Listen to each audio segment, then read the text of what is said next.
Bonjour, je suis Julien Dufresne-Lamy, je suis auteur de romans pour adultes et pour adolescents, et ce que j'aime faire dans mes livres, c'est de porter des voix autant que des combats. C'est l'histoire d'un séisme, l'histoire d'un enfant et d'un père qui n'a jamais été un homme, c'est l'histoire d'une famille, l'histoire d'une acceptation. Et c'est avant tout une histoire d'amour pour se dire à soi qu'il n'y a rien de plus beau que d'aimer et d'accepter ceux et celles qui ne sont pas exactement ce qu'on est. Sur la transidentité, avant tout on écoute, on rencontre les personnes concernées, on rencontre des personnes trans et on les écoute encore pour écrire ensuite, pour dire justement leurs histoires et leurs parcours. Moi j'avais à cœur de ne pas tomber dans les clichés fétichisant les personnes trans et les habituels écueils dramatiques ou exotiques. Et j'avais aussi dans ce texte-là une envie très forte de donner la voix à l'entourage et aux proches, à ceux qui vivent par ricochet ces histoires de transition sociétale, médicale, et qui doivent eux aussi finalement puiser en eux un amour, un élan, une force pour accompagner ceux qu'ils aiment.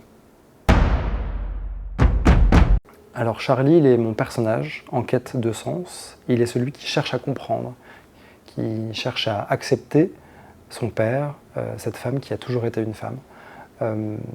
Charlie a 15 ans et il est à cet âge crucial de construction de lui-même, en quête de ses propres valeurs, de ses propres principes. Et pour autant, il comprend à ce moment-là de sa vie qu'il est aussi très utile dans la vie de se déconstruire et de s'extirper de nos identités préconçues de genre, de race, nos identités culturelles, nos identités binaires.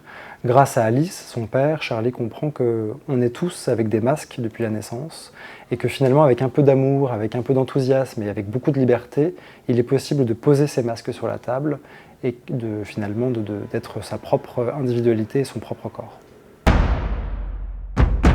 Ces deux livres disent pour moi une chose précieuse. Voilà ce que le corps subit quand on le contraint à rentrer dans le rang et voilà ce qu'il se passe quand le corps a voix au chapitre et lorsque le corps décide.